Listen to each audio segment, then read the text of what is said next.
Mulai sajian dari copywriting itu berbentuk ya bagaimana kita menciptakan sebuah makna gitu. Bukan hanya lagi sekarang copywriting itu kayak cuma ada di banner atau di pamflet atau mungkin di baliho gitu ya. Itu mungkin zaman dulu ya, sekitar 2010 ke bawah gitu. Mungkin itu adalah istilah copywriting gitu. Tapi semakin berkembangnya zaman gitu, copywriting ini mengalami sebuah evolusi ya gitu yang dinamakan muncullah itu konten bergambar, konten video gitu. Bahkan sekarang YouTube pun juga masuk ke bagian dari copywriting ini gitu. Dimana ya pada awalnya adalah otak manusia ini pengen nih stimulusnya itu bukan hanya soal tentang edukasi-edukasi aja, tapi dari sisi gimana sih dari emosionalnya, dari critical thinking-nya gitu ya, maupun dari segi logika itu semuanya masuk tuh. Nah, makanya balancing ini berhasil diciptakan oleh copywriting itu sendiri. Tapi copywriting nggak bisa hanya sekedar tulisan aja gitu. Tapi ada beberapa poin yang nanti akan aku sampaikan di kelas malam hari ini nih. Oke, kita lanjut aja kalau gitu. Nah, mungkin Vina nih, kita main intermezzo atau brainstorming dulu kali ya, biar lebih fresh gitu otaknya. Nah, emang banner model kayak gini berpengaruh ya ke marketing gitu. Coba lihat, apa sih letaknya yang salah di banner ini menurut Vina? Ada yang salah nggak dari banner ini? Mungkin boleh di on mic, Enggak deh, enggak. kenapa nggak salah? Coba perhatiin lebih detail.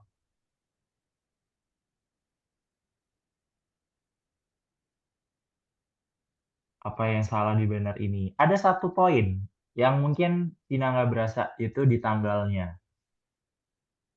Selamat Hari Sumpah Pemuda 29 Oktober. Harusnya tanggal berapa? Kalau tahun ini, Biasanya tanggal berapa? Sorry nggak kedengaran tadi suaranya.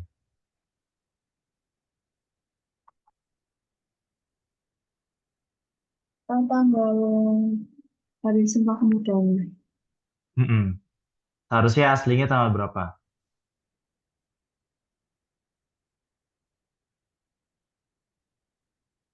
Oke, langsung aku kasih tahu aja ya. Aslinya tuh 28 Oktober gitu. Tapi sengaja Bukalapak ngasih margin error di bannernya.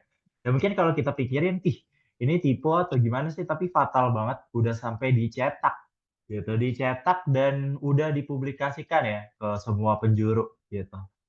Tapi ternyata Bukalapak bukan di situ doang gitu. Dia ngasih tagline masa depan suatu bangsa ada di tangan anak mudanya gitu. Dia pengen anak muda di sini adalah ikut bergerak gitu, menunjukkan aksi kalau apa yang dilakukan sama Bukalapak ini salah gitu. Jangan sampai justru generasi-generasi ke bawah itu lupa kalau Sumpah Pemuda itu jatuh di 28 Oktober. Nah, influence-nya tuh bisa sampai kayak sepengaruh ini nih gitu. Jadi kayak pengen dapetin respon dari para penonton atau kayak audiensnya yang ada di sosial media untuk ke-trigger gitu ya sama ikon apa ya ikon dari bannernya Bukalapak ini gitu sampai kayak gimana sih nasib bangsa kalau anak mudanya aja salah tanggal kayak gini gitu. Nah itu sebenarnya adalah goals yang mau didapatkan sama Bukalapak gitu ya. Dimana ya pengen anak mudanya itu jadi bergerak lewat ya mungkin dia speak up melakukan sebuah revolusi gitu ya. Sebenarnya pengen ini baliho ini diganti gitu ya. Jadi 28 Oktober ada yang bergerak gitu. Tapi sayangnya sangat sedikit ya. Ini bisa kelihatan juga dari aktif tweetnya, aktif konten-kontennya gitu, yang nge-stitch, yang retweet gitu. Itu biasa-biasa aja gitu. Banyak yang nggak sadar kok 29 Oktober. Kayak ya udahlah dia yang salah gitu. Kenapa harus kita yang perbaikin gitu. Nah, itu adalah sosial eksperimen ya yang dilakukan sama Bukalapak lewat campaign iklannya. Oke, kita lanjut nih. Nah, itu adalah bahasan dari agenda kita nih, gitu. Seberapa dari tujuannya mereka hanya ingin membuat typo ya atau typo keyword gitu. Nah, ini nih fatal banget gitu. Dan justru malah responnya ya anyep gitu. Bukannya anyep ya, tapi kayak bisa dilihat gitu dari sosial eksperimennya kurang terbentuk gitu. Nah ini adalah pengenalan nanti di malam hari kita akan ada 7 bahasan ya. Mungkin boleh sambil nanti dicatat kalau ada buku atau gimana. Pengenalan copywriting. Terus yang kedua ada peran copywriting dalam marketing. Terus ketiga, ragam bentuk copywriting sama verbal identify. Terus kelima, struktur naratif dalam storytelling. Terus nanti keenam ada identifikasi komponen cerita yang efektif. Dan terakhir nanti kita akan latihan merancang konsep cerita untuk konten TikTok. Nah, sebelumnya nih, mungkin ini adalah kata yang asing buat jurusan saintek kayak Vina gitu ya. Copywriting, ya tulisan aja Kak, gitu. Nggak, ya nggak gimana-gimana sih, ya itu tulisan copywriting gitu. Tapi di sini ada yang sangat impactful yaitu dari copy. Gitu. Jadi copy ini apa sih? Gitu. Jadi kayak ini tuh sebenarnya bagian penting gitu ya dari komunikasi marketing yang mau kita lakukan nih untuk menyampaikan pesan dengan banyak cara gitu. Makanya namanya copy. Jadi menyampaikan pesan dengan banyak cara gitu ya. Kalau kita fotokopi berkas kan jadi banyak ya berkasnya. Nah, itu namanya copy. Terus caranya gimana? Banyak. Ada yang bercerita, storytelling, atau to the point disampaikan dengan soft selling atau hard selling gitu. Jadi kayak ya beda-beda respon orang. Tapi mungkin semakin ke sini orang males gitu ya. Melihat konten yang sifatnya hard selling, mulu jualan-jualan mulu gitu. Kayak nggak pengen aja gitu dapet yang itu. Kita kan jadi nggak bisa nge-compare apakah ini produk ini bagus di antara kompetitor atau mungkin ini yang paling jelek gitu. Kita pengen tahu secara faktanya tuh jangan sampai mereka muluk-muluk aja ke kita. Nah, itu adalah bagian dari copywriting yang nanti secara breakdown-nya adalah seperti yang di sebelah kanan layar, ada hook, story, dan over gitu. Di mana ini nanti yang akan menjembatani atau sebagai struktur gitu dalam membuat copywriting yang oke.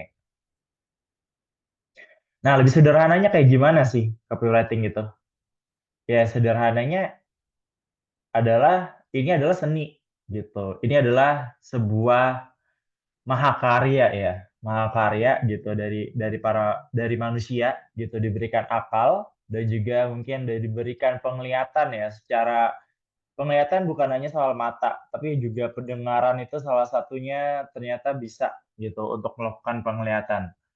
Nah, seni dan teknik menulis untuk membuat orang lain meyakini atau mau melakukan sesuatu gitu. Jadi bukan hanya leadership aja ya yang ngebikin orang jadi yakin atau mau bertindak gitu. Tapi ternyata lewat copywriting itu jadi salah satu bagian juga gitu yang mirip-mirip sama leadership. Nah, copywriting juga punya apa nih? Nah, punya apa sih? Satu, fokus gitu. Jadi nggak bisa nih kalau kita nggak fokus gitu ketika kita membuat copywriting. Karena sifatnya copywriting ini adalah apa ya, memperkenalkan lah ya sebuah produk atau layanan dengan pendekatan verbal. Nah, pendekatan verbal ini bukan hanya sekedar diucapkan, tapi mungkin bisa lewat tulisan gitu. Banyak banget karya-karya, tapi itu adalah masuk ke pendekatan verbal. Kedua adalah jangan sampai nih kita mistargeted gitu. Mistargeted ini adalah kita nggak tahu untuk siapa sih kita mau menulis, untuk siapa kita mau menyampaikan pesan. Karena sifatnya adalah manusia yang diberikan pesan itu, gitu ya. Jadi kayak ya manusia pasti pengen dong, gitu. Ketika kita memberikan sebuah pesan, gitu, pesannya itu bermakna atau mungkin berkesan untuk mereka. Ya karena kita membangun itu semua dengan kedekatan emosional, gitu. Jangan sampai kita cuma nulis asal tapi emosionalnya nggak ada. Nah, itu juga jadi pengaruh nih buat copywriting. Terus yang ketiga, ada tujuan, yaitu membantu meningkatkan perhatian hingga menghasilkan interaksi atau transaksi gitu. Kayak kita PDKT gitu. Kita kenapa sih mau ajak ngobrol dia, mau ajak kenalan dia waktu awal-awal. Kita punya tujuan, bisa jadi gitu ya. Dia adalah calon suamiku di masa depan gitu mungkin ya. Ya karena kita juga punya tujuan gitu. Ini orang kayaknya layak, ini oke, secara penampilan, secara sifat dan karakter juga oke. Nah itu jadi copywriting juga ya. Gitu kayak kita ingin banget bisa meningkatkan perhatian diri kita gitu ya, sehingga menghasilkan timbul lah namanya interaksi yang jangka panjang atau mungkin sampai ke conversion gitu. Nah, terus kalau tadi kita udah tahu copywriting juga harus punya apa nih gitu. Tapi kita juga butuh gitu. Ketika kita mau bisa copywriting, itu juga butuh skill gitu. Nah, skillnya apa aja nih Kak? Nah, yang pertama kalian utamanya nih, yang perlu dicatat ya, ada 4 gitu. Ini 4 dasar ketika kita mulai membangun atau mencoba menceritakan lewat copywriting. Yang pertama adalah teknik penulis gitu. Kayak kita bikin esai atau jurnal, pasti kan ngerasa ya kayak kok tulisan kita sampah banget ya atau kayak tulisan kita kok biasa-biasa banget. Ya itu mungkin pertama kali, tapi itu bisa ditingkatkan karena ini jadi bagian skill. Skill itu adalah ketika kita meningkatkan, maka itu menjadi bagus, tapi ketika kita tidak menggunakan itu gitu, biasanya itu akan menurun gitu tingkat kemahirannya. Terus yang kedua adalah kemahiran bahasa gitu. Ini penting banget ketika kita menentukan mau pakai pilah kata yang mana, mau pakai kata yang mengandung unsur apa, sampai ke bagian emosionalnya. Apakah kata-kata ini jauh lebih emosional untuk disampaikan kepada para penonton, gitu. Jadi bahasa ini penting, gitu. Terus yang ketiga ada storytelling. Gimana cara kita melakukan pendekatan cerita, gitu. Kayak kita lagi mau cerita, gimana caranya teman kita atau sahabat kita tuh kepo sama cerita kita. Gak bisa tuh kayak ujuk-ujuk, gue udah habis dideketin sama si Bayu nih, tapi Bayu udah gini, udah.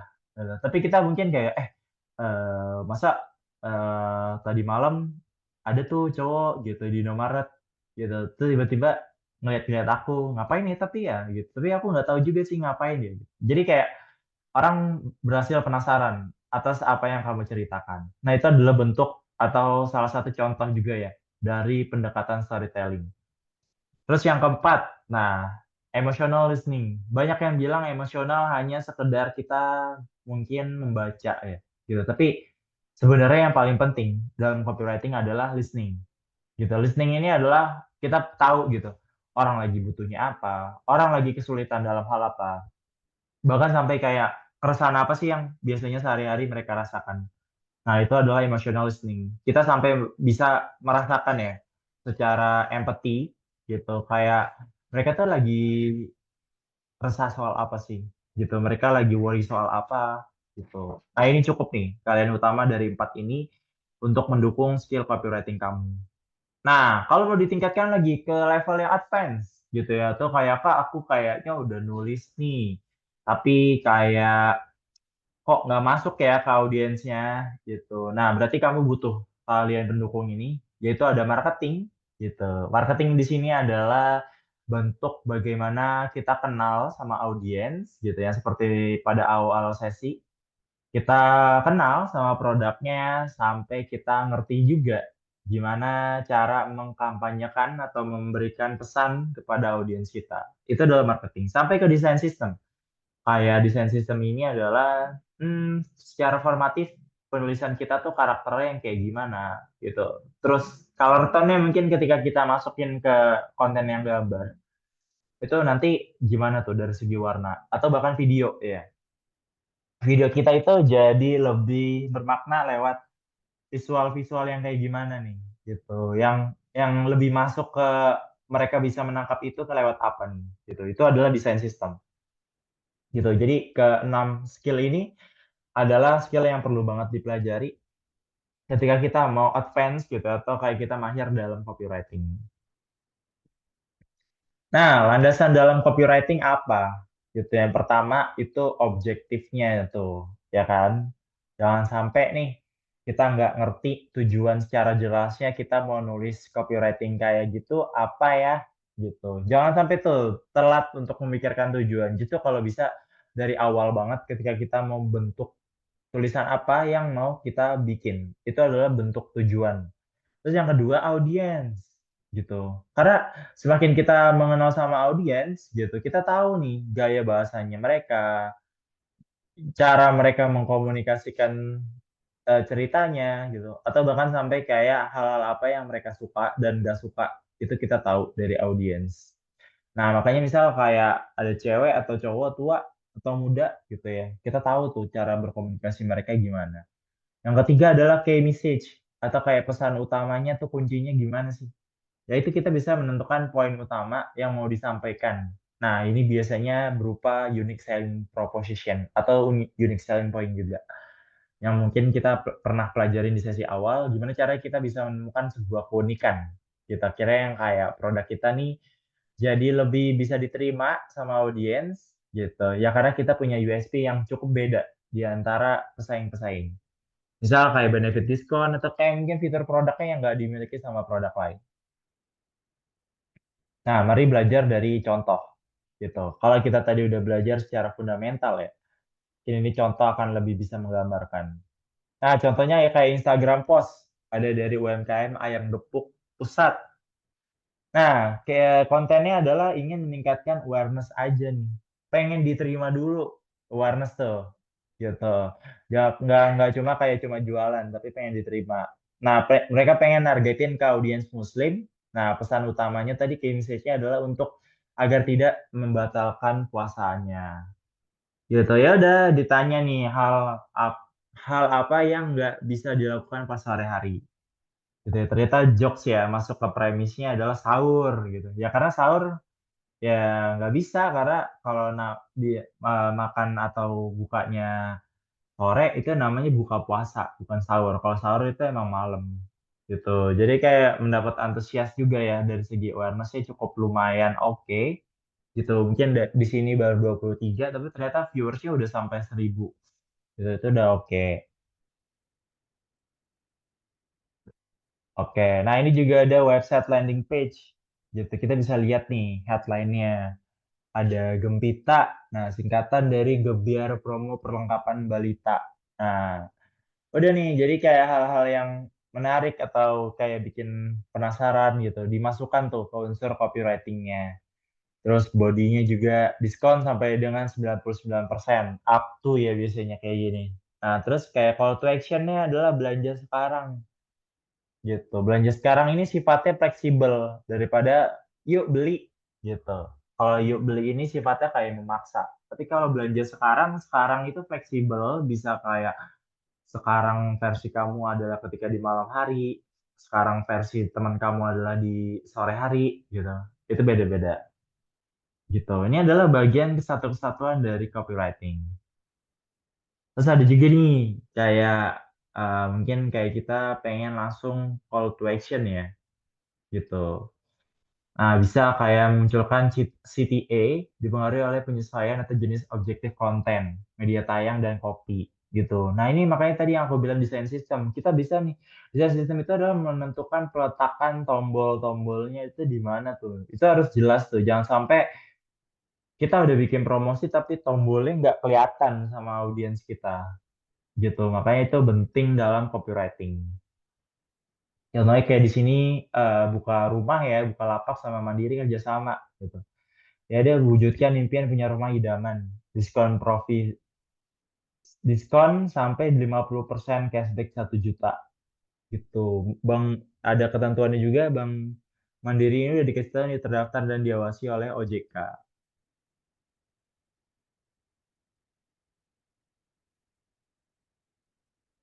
Oke, kalau kita tadi udah kenalan ya sama jenis-jenis ragam ragam mungkin dari copywriting dan juga secara teoritisnya, kita lanjut masuk ke peran copywriting dalam marketing ya. Nah, yang pertama adalah fondasi. Nah, ini penting banget karena ketika kita kayak membangun rumah tanpa fondasi pun juga akan hancur ya, rumah secakap apapun gitu. Jadi pentingnya adalah copywriting di sini, perannya adalah bisa membangun branding, image gitu ya, image buat si brand ini dikenalnya kayak gimana, terus bisa membangun karakter juga, sampai juga identitas ya kepada publik atau penonton yang lihat brand kita. Itu tuh penting banget kayak ini copywritingnya aku berantakan gitu ya. Orang jadi males baca atau kayak ini suka banget nih sama copywritingnya Apple atau kayak Humans gitu. Rapi aja gitu. Jadi aku suka karena aku orangnya terstruktur gitu misalnya. Nah, ini adalah jadi bagian juga ketika manusia melihat sebuah brand as identity gitu. Ketika manusia itu udah ngelihat brand itu sebagai identitas, maka mereka akan menganggap dan memanusiakan brand tersebut biasanya gitu. Terus yang kedua, ada stimulasi gitu. Nah, ini kayak kita bisa memicu indera ya, keingatan, bahkan menekankan kembali pada sebuah gagasan gitu. Jadi kayak stimulasi otak ya, kayak otak nih mau menerima atau enggak gitu. Jadi kayak otak kita tuh beda-beda. Ada yang kayak, ah kontennya nggak ada musiknya, males lah aku nerima. Karena otak dia sering banget mungkin sehari-hari dengerin musik gitu yang seru-seru. Ternyata karena nggak ada musiknya jadi males. Atau mungkin kayak stimulasinya otaknya dia itu secara sehari-hari nggak pernah baca gitu. Tapi kamu kasih konten-konten yang sifatnya mereka harus baca. Biasanya mereka kan males gitu. Mereka akan nganggap apaan sih ini basi gitu. Nah, tapi kayak ya udah itu beda-beda gitu tergantung targetednya. Ketika targetednya emang masih ada berapa persentasenya gitu. Ya udah tetap aja nggak apa-apa gitu. Ketiga, ada di optimasi ya. Jadi optimasi ini adalah ketika kita udah ngebangun fondasi, kita bisa mengeluarkan stimulus-stimulus gitu. Kita mengoptimasi dengan menyampaikan pesan secara efektif dengan melengkapi elemen lainnya nih. Kayak visual tadi ya kayak audio, kayak tren gitu. Itu semuanya diikutin supaya konten kita tuh masuk gitu ke apa yang sedang dibicarakan sama komunitas di sosial media. Jadi ketika kita masuk, pasti mereka akan menerima juga kok. Gitu. Nah, kayak contohnya ini nih. Kayak Bukalapak yang tadi ya. Gitu. Secara fondasi nih, terbangun branding karakter yang peduli akan negara dan kewaspadaan dalam memilah informasi. Gitu. Terus yang kedua, stimulusnya apa dari kalau ada fondasi? Kita stimulusnya dari Bukalapak ini adalah perhatian audiens terhadap informasi yang keliru dan segera melakukan verifikasi. Gitu. Jadi kayak ya udah stimulusnya kayak begitu memang diciptakannya. Pengen bergerak, pengen mendapatkan apa ya, berdampak gitu. Terus juga apa jadi lebih aware karena ada yang mengiklan tapi salah gitu terhadap bangsanya. Terus yang ketiga optimasi. Ya ini adalah kita meningkatkan relevansi dengan momen Hari Sumpah Pemuda gitu. Makanya dibikin campaign ini ya karena deketan sama Sumpah Pemuda. Nah, jadi kita udah sedikit ya eh, brainstorming banyak soal copywriting. Terus sekarang kita udah tahu nih cara peran itu gimana sih copywriting dalam promosi atau kayak dalam pemasaran. Kita lanjut ke ragam bentuk copywriting. Nah, banyak nih kayak bisa untuk nama kampanye. Jadi bayangin aja ya, nama kampanye aja ini masuk ke unsur copywriting. Gitu kayak Jawara, kayak tadi Gempita, ya kan? Nah, ini adalah bentuk-bentuk yang menjadi representatif gitu, informatif dan juga jadi unik gitu. Jadi punya ciri khas brand ini dibandingkan brand kompetitor lainnya gitu. Ini lagi punya promosi apa ya brand ini gitu kayak brand sepeda ini. Oh, ternyata namanya promosi Jawara. Berapa tuh promosi Jawara? Pokoknya diskonnya 10-100 ribu deh gitu, lumayan banget gitu. Terus ada juga nih serba 1.000 gitu. Nah, itu jadi kayak mengandung unsur copywriting semuanya nih, gitu. Mulai dari kata-katanya yang nyambung ya serba 1.000. Itu jadi hal yang penting juga gitu dalam kita membuat sebuah copywriting. Nah, kayak Indomie juga berhasil pakai copywriting ini untuk slogan atau tagline gitu. Kayak Indomie kan mie gurih nikmatnya nagih. Gitu, atau kayak Indomie seleraku gitu. Itu adalah udah jadi tagline gitu yang mereka tempelkan ke dalam produknya gitu. Jadi kayak tipsnya sih coba ada berbagai cara nih untuk menulis atau slogan atau tagline, namun diusahakan untuk persuasif gitu ya. Persuasif di sini adalah kayak ngajak orang kalau mau makan Indomie apa sih yang jadi kepikiran nagih ngilernya gitu. Nah, dipilih mana yang paling oke. Ternyata di sini Indomie pilihnya nagih. Nah, ini mudah dipahami, menguntungkan juga ya gitu. Karena orang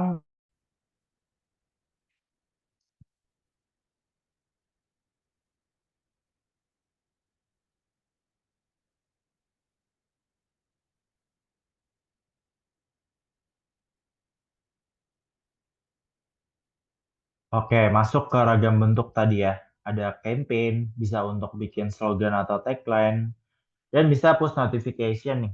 Kayak yang di HP kamu mungkin kalau dari Gojek dapet nih, makanan kamu udah siap gitu.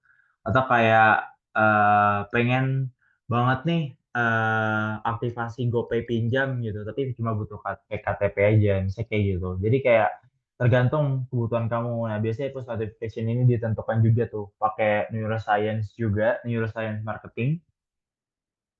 Kita ngelihat kayak orang-orang tuh di push notification kalau GoFood itu jam-jam berapa ya? Oh, jam 11 sampai jam 12, jam 10 sampai jam 11 gitu. Karena biar pas jam 11-nya mereka langsung order GoFood-nya gitu. Ya itu, jadi push notification ini adalah ngebantu juga ya orang-orang itu jadi mau kenal sama produk kita, jadi mau pakai terus gitu. Ya itu adalah bentuk dari copywriting gitu. Bayangkan kalau nggak ada push notification di Gojek, mungkin orang anyep-anyep aja gitu dan Gojek mungkin tutup nih tahun ini. Gitu. Tipsnya adalah karena terbatas jumlah huruf atau karakternya, biasanya di push notification ini tulis pesan secara singkat dan unik namun tetap jelas. Gitu. Jadi kayak sekedarnya aja, yang penting-pentingnya, tapi kayak secara emosionalnya dapet. Nah, ada juga lewat email marketing gitu. Mungkin pernah cek di emailnya suka banyak promosi masuk gitu. Tapi kayak menarik kata-katanya gitu. Nah, tipsnya kalau misalnya mau email marketing ini lebih dicoba gitu lebih baik jika terdiri atas minimal 3 kalimat gitu ya. Benefit atau promo bisa ditaruh di awal atau di akhir gitu. Jadi kayak tergantung juga nih nanti ketika kita cek gitu seberapa banyak orang yang buka, persentasenya berapa, mulai ditingkatin atau A/B testing juga gitu. Terus juga secara judul nih yang kaku-kaku banget, ya misal kayak kita kirim aja ada hadiah makan siang nih untukmu gitu, tapi hadiahnya berupa bacaan ya, gitu itu bisa banget kayak gitu copywriting. Terus ada juga kita bisa bikin implementasinya jadi konten sosial media gitu. Misalnya contohnya nih kayak nyambel gitu. Ya udah kita bikin yang ini sifatnya kayak ya udah orang pengen banyak makan sambal tapi nggak pengen yang cuma beli satu, mungkin kayak ada diskon atau kayak buy one get one ya walaupun harganya agak naik gitu ya sebenarnya sama aja, tapi kayak itu pengaruh banget gitu untuk mereka. Lumayan nih buy one get one nggak perlu ngeluarin duit lagi gitu, jadi mereka merasa diuntungkan. Nah, tipsnya kalau mau bikin copywriting di sosial media itu adalah sesuaikan konten media sosialnya juga dengan kebutuhan audiens. Mulai dari strategi marketing, tren, dan jenis platform. Gitu. Terus konten video pendek.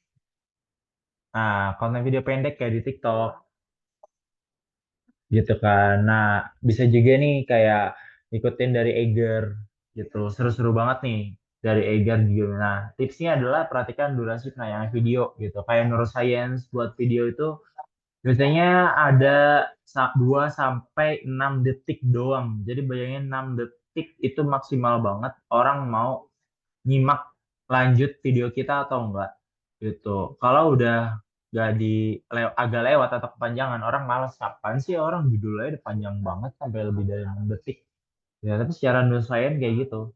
Ya kita mencoba komunikasi sama orang jangan lebih dari 6 detik karena semakin efektif kita semakin bagus gitu. Kita jadi tahu oh tujuannya apa sih? Oh, ini orang nggak bertele-tele nih.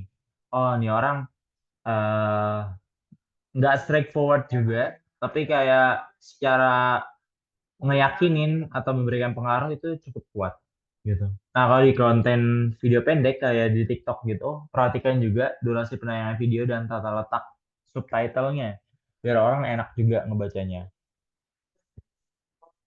Bisa juga kayak di ini website landing page gitu ya. Langsung ngasih tahu investasi reksadana untuk mahasiswa gitu. Nggak ada yang kepikiran. Jadi kayak hal simpel, tapi kayak orang males masa begitu doang copywritingnya nggak seru gitu. Tapi ternyata works gitu. Cuma dari investasi reksadana untuk mahasiswa, untuk pekerja gitu, untuk segala-galanya gitu. Ya karena memang bibit ini mau terbuka gitu, biar diterima sama banyak orang gitu. Makanya cukup Pak, nulisin kayak gitu aja.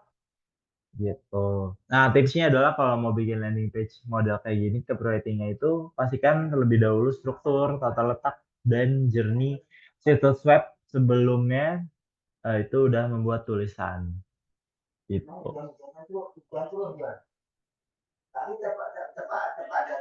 Nah, kayak contoh lainnya lagi dari website landing page gitu ya. Eh oh ini ads on ya, lebih ke ads gitu. Nah, selalu cek pratayang nih sebelum mempublikasikan sebuah iklan gitu. Jadi kalau bikin advertising yang lewat TikTok ads atau Facebook ads atau Instagram ads gitu, pastikan juga copywritingnya oke. Nah, ini ada juga pengimplementasian dari iklan ruang luar atau out of home ads. Tuh, kayak misalnya open at night gitu, kayak McD. Cuma ngasih tahu gitu doang lampu ya, dua lampu. Tapi itu jadi bermakna. Makanya ini yang dinamakan design system. Gitu, kayak cuma ada cuplikan gambar, lampu padahal. Tapi yang ngebentuk logo McD. Tapi dikasih tahu di bawahnya, open at midnight. Gitu. Ini sesuatu yang cukup unik dan berbeda ya dari yang lainnya karena McD seberani itu gitu untuk tutup lebih dari jam 10 mungkin gitu. Jadi kayak ready banget ya open at midnight gitu. Terus Aqua juga begitu ngerasain efek dari copywriting ini sangat-sangat berdampak. Ya, mungkin nih kayak yang lama kayak gini, tapi mungkin cek deh yang baru copywritingnya tuh kayak gimana. Itu lebih segar banget menurut aku. Gitu. Jadi kayak banyak ya unsur-unsur yang di apa ya diberikan dampak lah sama copywriting ini. Nah, kopi nggak kepo nggak sih gitu ya? Kayak bentuk copywriting apa yang menarik gitu?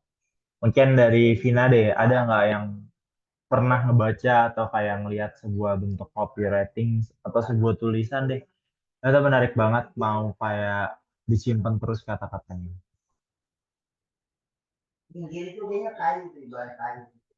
Ada apa salah satu film yang uniknya juga apa Outsider lah. Nah itu kayaknya kalimatnya itu kalimat-kalimat cocok banget buat kita Gen Z gitu. Oke, benar-benar. Berarti itu yang bikin kamu jadi menarik ya sama kalimat-kalimatnya ya. Hmm. Nah, kita lanjut nih. Nah, apa sih yang bikin bentuk copywriting itu menarik ya? Gitu. Ya, nanti kita akan belajar nih di scene 4 soal verbal identify. Nah, kayak gini nih. KTP ini pasti dimiliki sama orang ya kan. Namanya pintu pemberitahuan gitu. Tapi gara-gara nama ini dia jadi punya identitas yang unik dan beda. Itu sama aja kayak copywriting gitu. Kayak dari berbagai banyak jenis, format dan juga pendekatan gitu. Semakin kalian unik pembuatan copywritingnya, copywriting itu juga akan jadi identitas yang akan dikenal sama banyak orang gitu. Nah, ini kita perlu pelajari sama tiga elemen utama identitas verbal ya. Itu ada penulisan nama, ada tone of voice, sampai ke penerapan. Jadi, membuat aturan penulisan nama itu secara konsisten, itu perlu banget. Gitu. Misal kayak, eh misal kamu punya passionnya Rans deh, gitu. Misalnya Mimin Rans mau namain dirinya dengan apa gitu. Kayak Mirans misalnya. Mirans mau kesini nih bareng kakak, bareng Raffi Ahmad gitu misalnya. Ya udah itu harus bener tuh subtitlenya, suaranya gitu. Jangan sampai nggak konsisten tulisan namanya. Nah itu jadi bahaya dan orang jadi kayak nggak kenal sama produk kita atau brand kita. Yang kedua itu tone of voice. Nah tone of voice ini ngebantu brand itu memuat karakteristik ya. Yang harus dibangun itu kayak gimana karakternya. Nah, kayak karakternya yang spirit, kayak terus pantang menyerah, sampai kayak pokoknya fighting spiritnya tinggi dan pokoknya harus selalu berjuang di depan. Ini tuh kayak apa ya, obat suplemen yang kayak Vatigon gitu. Tone of voice-nya kayak gitu, yang lebih berani, yang lebih strong, yang lebih siap ngadepin sebuah masalah baru. Nah, itu kayak produk yang sifatnya suplemen atau vitamin energi gitu. Kayak mereka kan pengen nyasar adalah, oh ini produk kita tuh jadi bikin orang yang minum produk itu tuh jadi kuat lagi gitu. Nah, itu tone of voice-nya dibentuknya kayak gitu. Sampai ke penerapan ya. Gitu. Jadi kayak kita membuat contoh kasus penerapan tone of voice dalam berbagai bentuk copywriting. Tuh, banyak ya format-format copywriting pun juga yang nanti mungkin kita akan pelajarin satu persatu. Nah, biar nggak pusing-pusing banget belajar ini, kita case tadi nih sama Ramayana. Gitu. Mungkin ini adalah ada uniknya juga gitu dari segi segi marketingnya gitu. Kenapa namanya Ramayana nggak dipisah atau kayak nggak kecil semua atau kayak gede semua aja? Ternyata dari logonya aja itu udah menggambarkan ciri khasnya dia. Jadi kalau Ramayana itu adalah pelopor terdepan fashion kekinian harga terjangkau. Jadi kalau Ramayana adalah pelopor terdepan fashion kekinian harga terjangkau, itu kayak kurang gitu ya. Ramayana itu kalau Ramayana enak dibacanya gitu kan, dibandingkan sama yang lain. Nah, itu adalah penerapan copywriting gitu dari segi penamaan. Terus yang kedua ada tone of voice. Karena Ramayana ini memiliki goal untuk menjadi pelopor terdepan fashion kekinian tapi harganya low budget atau terjangkau. Ya buat mencapai goalsnya itu Ramayana ngebangun kedekatan sama customer dengan citra yang ramah atau rendah hati dan juga dapat dipercaya. Gitu. Pokoknya itu adalah tone of voice yang mau dikeluarkan sama Ramayana ya. Gitu lewat copywritingnya. Nah, kalau Rama itu adalah setiap pakaian memiliki karakter dan gayanya. Terus begitu pula juga dengan manusia. Perbedaan ngebuat manusia menjadi lebih unik dan berharga. Tuh, itu adalah ini ya intisari dari kenapa mau mengambil ramah tadi. Terus berbicara kepada calon customer seolah baru bertemu sama sahabat jati yang telah pulang atau perjalanan panjang. Santai, namun penuh sukacita. Nah, ada do's and don'ts-nya gitu ya. Ketika kita udah menentukan badan kita ini masuk ke sisi ramah, kalau Ramayana, jadi dosnya itu, duh, nggak habis pikir ini. Temen gua emang keren banget sekarang, pasti baju baru ya. Gitu. Nah, itu ramah, lebih kayak fleksibel, casual. Tapi gimana kalau udah nentuin ramah, tapi begini. Anda mau tampil keren, pakai saja baju dari Ramayana, gitu. Nggak ada ramah-ramahnya, gitu. Kayak maksa aja gitu kalau orang harus beli baju Ramayana. Padahal ya zaman udah berubah, gitu kan. Tapi tetap gitu dari segi mungkin dia aware soal cara penulisan itu sangat-sangat bikin orang tersebut tuh jauh lebih mahir ya untuk membuat ke sebuah kata-kata atau kayak berdialog gitu akan lebih bisa dihargai sama orang gitu. Nah, kalau rendah hati gimana? Gitu. Kenapa mau dimasukkan secara tone of voice-nya itu rendah hati? Ya karena satu ya, barang mewah ini tuh kayak kelihatan mewah emang awalnya gitu, tapi kayak memang terlihat wah gitu. Tapi kayak ada yang sederhana karena harganya juga low budget, yang lebih murah lah daripada matahari, tapi agak di tengah-tengahnya sama di pasar. Tapi kan dengan kualitas bahan yang terjamin, itu oke banget. Terus, kalau pembeliannya sama-sama bisa membuat customer tampil keren, tanpa harus apa ya, tampil yang terlalu elegan gitu. Tapi ya udah keren aja, tapi tetap rendah hati. Terus jangan pilih kasih soal gaya, makanya sisipkan kesan bahwa siapapun yang bisa keren tanpa pandang bahan baju atau harga gitu. Nah, ketika udah kayak gini, kita perlu bikin do's and don'ts-nya gitu. Do's-nya itu copywriting-nya perlu kayak lagi suka yang bling-bling ya gitu. Pantas aja habis lihat kayak kemarin ya. Apa sih baju lebaran gitu yang mengkrelep itu jadi rame lagi tuh lewat copywriting-nya gitu. Apa sih yang kemarin lebaran tuh ya pokoknya kayak model bling-bling gitu ya bilangnya. Terus sama yang kayak yakin banget sama gaya itu. Udah nggak zaman keles cek koleksi terbaru. Itu udah basi banget gitu copywriting yang begitu. Yang kayak seolah-olah orang butuh gitu sama bajunya yang kayak model begitu. Orang butuh itu sama brand kamu gitu. Enggak gitu. Ya, itu perlu banget distimulus lewat copywriting model kayak gini.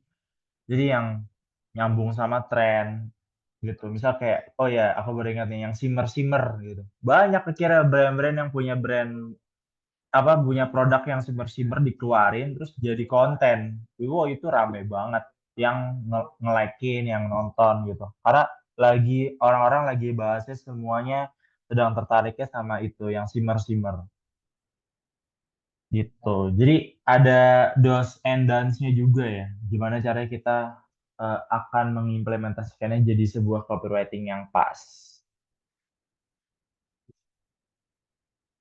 Terus dapat dipercaya.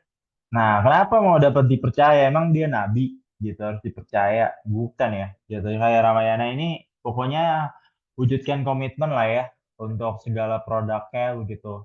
Pokoknya kalau ada customer yang mungkin nerima atau pakai baju yang jelek gitu, itu boleh banget langsung tukar di Ramayana. Ya atau kayak ya udah baru beli gitu terus dikasih nanti struknya dapat garansi gitu. Ya karena pengen mementingkan segi kepuasan customer. Tuh, misalnya dos and dance-nya gimana sih? Itu dosnya itu serius baju lebaran di bawah 99.000 cuma hari ini. Kapan lagi bisa lebaran kekinian gak pakai boncos gitu. Jadi kayak cerita aja, tapi dalam bentuk untuk menekankan kalau Ramayana punya value dapat dipercaya. Daripada yang baju Ramayana lagi murah lah, promonya bikin untung nih gitu. Nah, itu kurang banget tuh yang kayak gitu. Biasanya nggak akan cepat diterima sama audiens.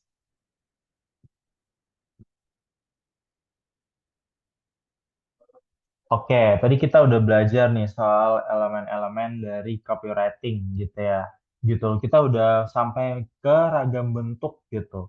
Nah, aku harapin juga semoga Vina juga lumayan udah paham ya tadi sama copywriting. Nah, terus kita lanjut nih. Copywriting itu kalau di video apa ya namanya gitu. Nah, itu adalah storytelling tuh. Gitu. Kalau bentuknya dalam verbal yang langsung diucapkan. Nah, aku mau nanya dulu nih, Vina tahu nggak tentang Neuro Triangle Attention? Ini bahasanya ilmiah banget, tapi mungkin pernah dengar nggak? Kalau mungkin boleh jawab. Belum pernah dengar sih Kak. Belum pernah ya?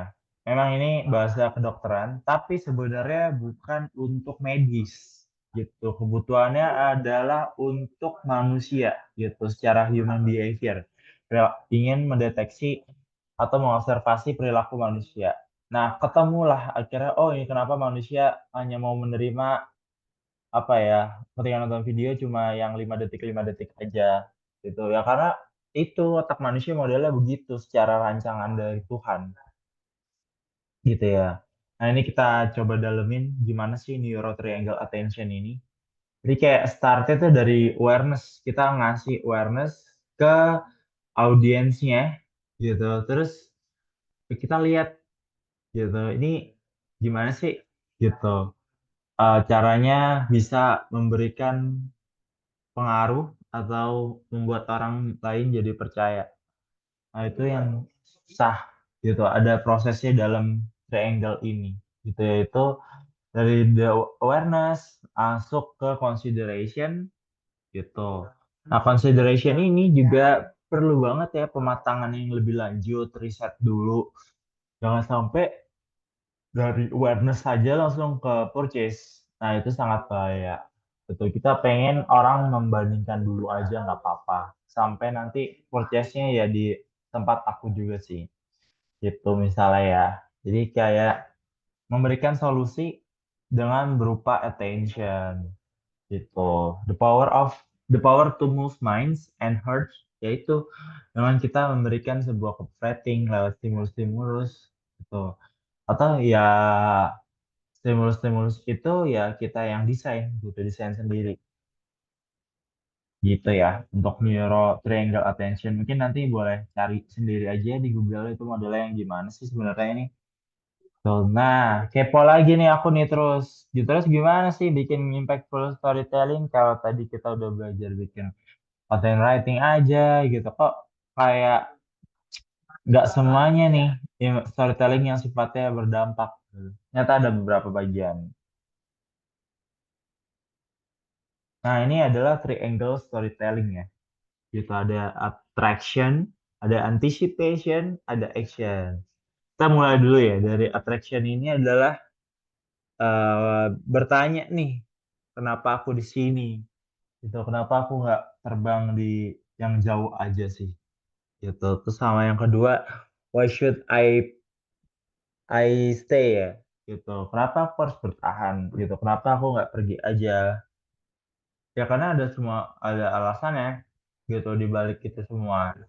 Nah ini adalah storytelling TikTok kayak modelnya. Itu mulai dari kita menanyakan why, lalu diakhiri sama what.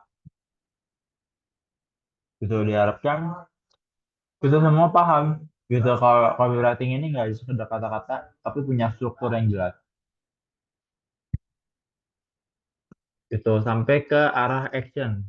Nah di tengah-tengah antara kita memberikan perhatian itu ada anticipation.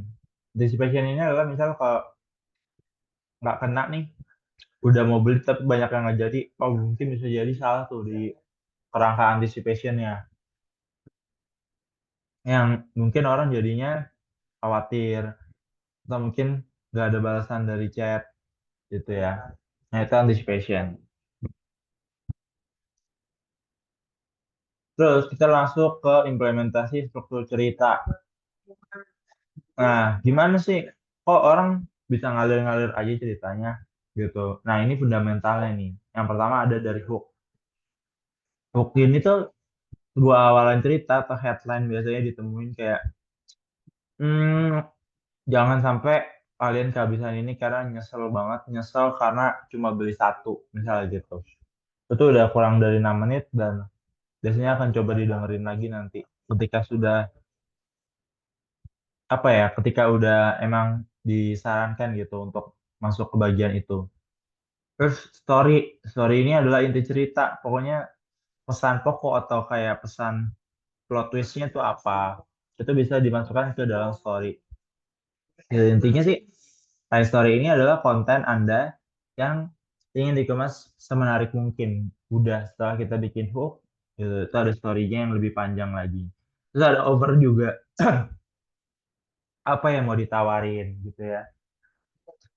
Apakah hanya bikin konten sesaat aja, tapi sayang dong kalau misalnya kontennya itu udah rame. Pasti pengennya ada yang ditawarin atau kayak, kalian kalau beli baju di mana sih gitu. Nah daripada ribet, ini aku punya baju yang harga itu sebenarnya sama gitu kayak kayak apa pusat grosiran kalian gitu. Di kita cuma ada segini ya karena ada budget operasionalnya. Nah itu boleh banget tuh disebutin kayak gitu. Jadi kayak dari ketiga ini cukup gitu untuk kita ngebentuk copywriting yang tujuannya adalah supaya orang-orang tertarik ya atau mau nontonin gitu event-event kita gitu. Oke, jadi event ketika kita promosi itu jadi laku gitu ketika kita punya hook, story, dan over. Nah, lebih jelasnya ini hook ya. Jadi kayak kita berkontribusi secara signifikan pada video viral TikTok dengan menarik minat dan motivasi audiens untuk menonton video gitu. Nah, ini adalah di sebelah kanan layar contoh-contoh dari hook ya. Yang banyak kayak tipenya ada yang kayak cuma di atas model gini, atau kayak yang tipikal listing banyak kayak gini, atau kayak yang ngambil dari sumber kolom chat gitu berupa interaksi. Itu jadi hook bisa. Nah, pro tipsnya nanti boleh dibaca di sebelah kanan gimana sih cara kita bikin storytelling ya lewat hook ini. Ada story nih. Nah, ini adalah sebuah cerita lah ya yang haruslah menarik dan relevan bagi audiens kita. Ya benar gitu. Jadi ceritanya bisa berupa narasi tentang pengalaman pribadi, kisah inspiratif, atau penggambaran situasi yang membuat penonton bisa merasa terhubung. Tuh, nah pro tipsnya juga boleh dibaca gimana sih caranya ketika kita udah punya hook story-nya yang modelnya gimana. Di sebelah kanan layar juga ini ya salah satu bentuk yang secara story-nya asik dan orang jadi mau ngelakuin gitu atau kayak jadi bertindak atas apa yang dibuat gitu dari segi isi story. Terus ada juga over. Nah, over ini adalah ajakan kepada audiens berupa penawaran produk, jasa, atau bahkan ajakan untuk berpartisipasi dalam suatu aktivitas. Semakin cerita itu menarik dan membawa pengaruh emosional, audiens juga punya minat untuk mencoba yang kamu rekomendasikan. Nah, pro tipsnya adalah ini nih, pakai waktu yang terbatas, volume yang terbatas, dan benefit yang terbatas. Jadi kalau bisa jangan di full out gitu, diterbatasin aja itu lebih better. Oke, nah tadi kita udah lihat ya kayak struktur dari storytelling. Nah, tapi storytelling juga punya arsitektur, gitu arsitektur yang bermakna banget ya, gitu. Apa sih story arsitektur ini? Jadi story arsitektur ini adalah gimana gambaran, bentuk desain yang akan ditanamkan pada sebuah konten supaya hasilnya jadi sesuai gitu ya sama brief. Jangan sampai kita beda gitu dari brief ini gitu. Nah ini story arsitektur gitu, mulai dari beginning, mulai dari middle sampai dari end. Begitu. Nih jadi banyak ya hal-hal yang bisa dilakukan lewat story arsitektur ini. Nah, misalnya contohnya beginning. Nah, ini disarankan ini panjangnya tuh 3 sampai 5 menit aja, jangan panjang-panjang gitu untuk hooknya. Terus metodenya bisa jadi dari question pertanyaan gitu sampai kayak menggunakan eye-catching and opening visuals gitu. Ini ada juga example-nya boleh dibaca sebagai nanti mungkin tahun depan ya bisa lah gitu untuk banyak banget kita melakukan sesuatu lewat storytelling ini gitu ya. Sampai kayak contohnya yang modelnya open with a statement of question that introduce the problem from question. Itu jadi kayak membuka ya awalan baru atau ngebuka gimana caranya orang jadi banyak ngeklik profil kita gitu. Nah, visual recommendation itu pun juga dicari ya gitu. Kayak kita benar-benar bikin brief lah gitu untuk prosesnya gimana kayak paling tidak ya sesuai sama apa yang diucapkan. Ada juga middle gitu. Ini middle udah kayak tengah-tengah. Ini menunjukkan aja sih atau kayak modelnya pertanya gitu ya, 3 sampai 5 benefit yang ada dalam produk kamu. Bisa kayak diambil dari frame gitu, terus memberikan solusi atau kayak personal anecdote gitu. Itu bisa jatuh respon dari apa yang mau dicapai gitu dari orang tersebut. Gitu. Nah, secara example atau contohnya itu yang di sebelah kanan nih. Nanti boleh dibaca lagi ya. Nah, terakhir ada ending gitu. Jadi kayak kita akhiri gitu dengan mengcoupling tagline ya.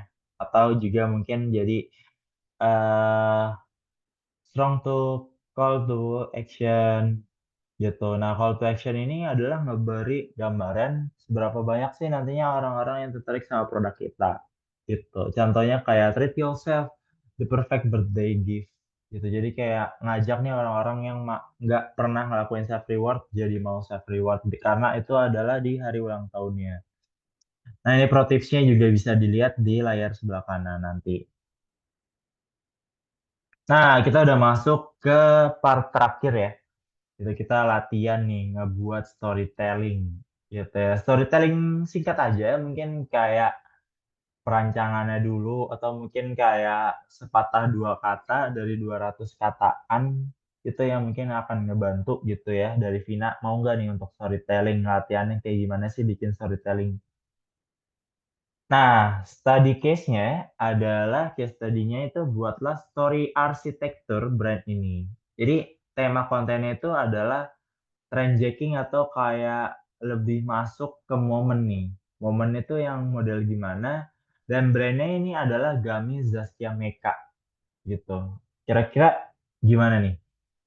Story arsitektur mulai dari tadi ya, middle, beginning, sampai ke end gitu. Untuk kamu yang kamu berjumpa gitu. Terus ngelihat juga nih dari konten temanya itu adalah Jakarta gitu. Oh, ternyata lagi ada mau ulang tahun Jakarta gitu. Apa yang akan dilakukan ya supaya bisa ini sama gitu atau kayak momennya pas gitu. Oke, silakan aku kasih waktu sekitar 5 menit ya. Aman ya sampai 2017 untuk mikirin ini. Oke, boleh coba dulu sambil dicoret-coret.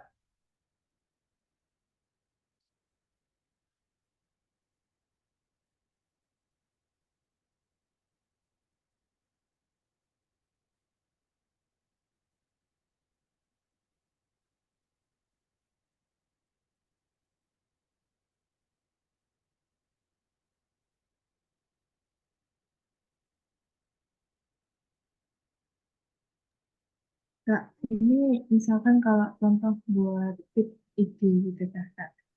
Heeh. Terus bebas sih bisa buat apa aja. Storytelling apa?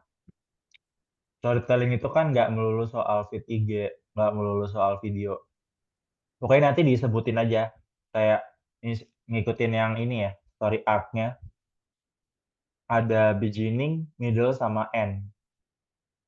Jika kamu ingin membuka openingnya tuh modelnya gimana, terus storyline, pakai storyline aja di middle-nya. Itu kayak apa nih yang dari apa yang kamu sebutin di judul, terus masuk ke daerah middle gitu.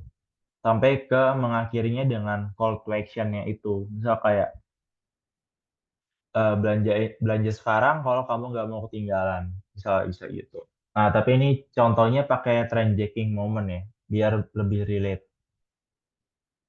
gitu. Bisa pakai hook story over juga bisa. Itu sama sebenarnya arsitekturnya. Tapi momennya ada ulang tahun Jakarta.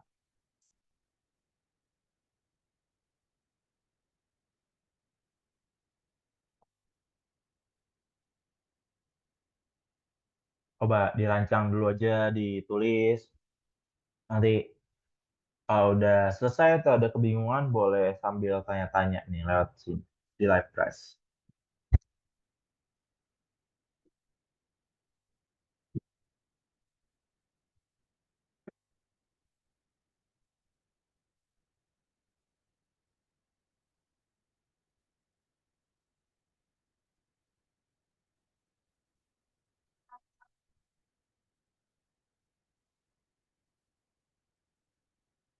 Jadi kayak Jakarta tuh identiknya sama ondel-ondel, sama pendatang-pendatang baru ya kan yang habis dari Lebaran, sama kayak macet itu juga di Jakarta.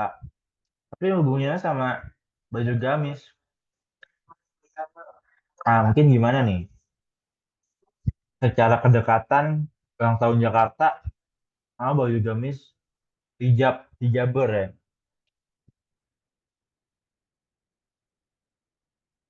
Harus ketemu tuh titik tengahnya ya atau kayak benang merahnya nih dari kedua ini kalau dikaitin tuh nyambungan di mana?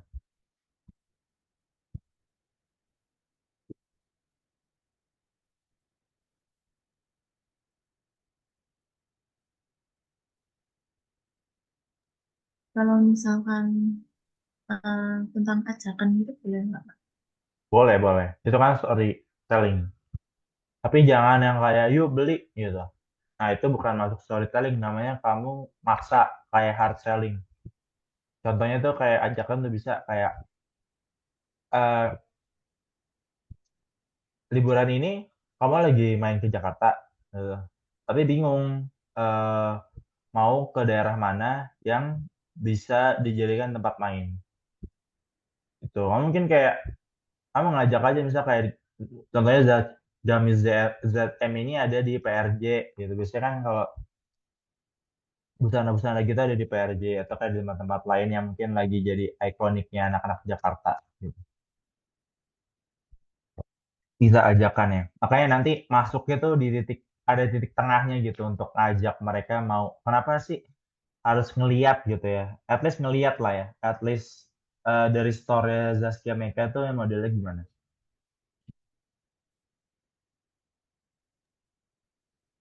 Aku tulis di sini bisa nggak?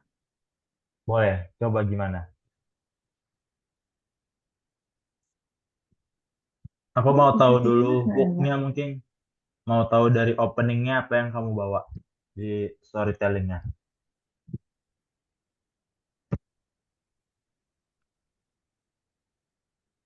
Kalau aku kayak gini, rayakan ulang tahun Jakarta yang ke-496 dengan elegansi.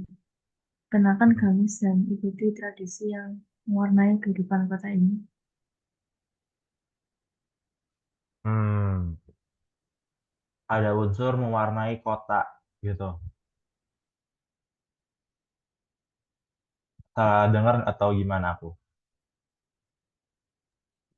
Ya, mewarnai kota ini. Soalnya kan di sini kayak warna-warni gitu. Hmm, kayak tapi gimana caranya orang mau dengar storytelling kamu? Jangan masuknya di situ. Apakah orang merasa apa ya? Merasa memiliki keuntungan ketika mendengar storytelling atau melihat storytelling itu? Apakah mereka relate juga? Untuk tadi ya, campaign yang mau kamu bawa adalah mumpung lagi ulang tahun Jakarta, kita mewarnai kota ini yuk dengan ngelihat warna-warni dari gamisnya Zaskia Meka.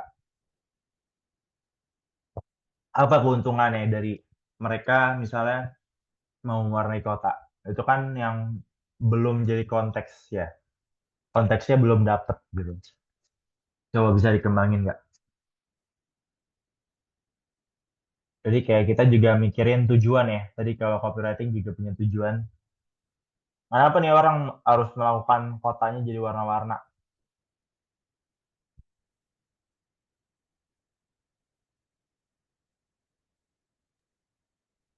Dikasih tambahan nggak? Kayak, mari buat yang hari indah bersama. Oke. Kenapa orang ingin membuat kotanya lebih indah gitu. Kayak Jakarta kan emang udah semerawut misalnya kayak gitu.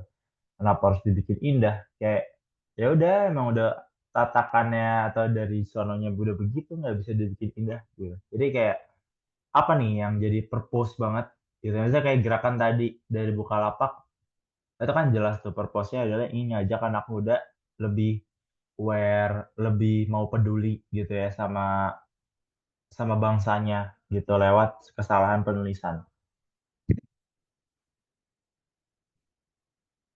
Sebenarnya yang kelihatan ada di gambar ya.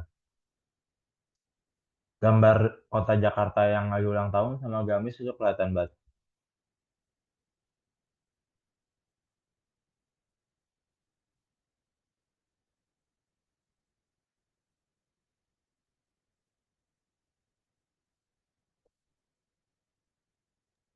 Sama kayak yang fit, apa, yang ayam gebuk tadi ya.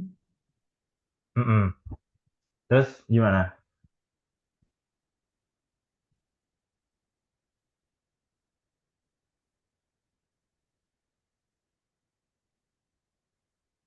Tapi Aku ini kasih sih, clue deh. Aku kasih clue deh. Lebih ke baju yang ada di Jakarta. Jakarta itu bisa dibilang kota yang kurang identitas karena bajunya terlalu modern.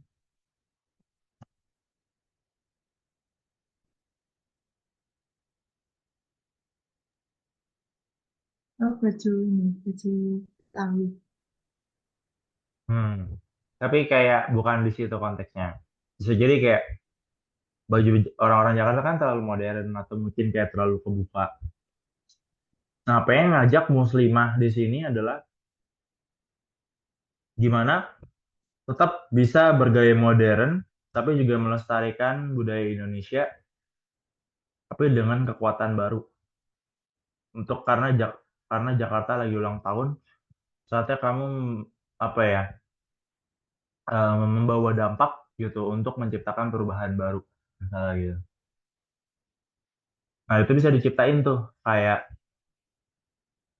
Jakarta Jakarta kekurangan eh, orang-orang yang Jakarta lagi kekurangan pahlawan baru. Gitu. Terus orang jadi penasaran ya, nah ini apa nih pahlawan baru atau kayak Jakarta tuh nggak kekurangan orang cantik gitu. Misalnya ini emang targetnya untuk muslimah ya, gitu ada targetnya juga. Jakarta itu nggak kekurangan orang cantik gitu.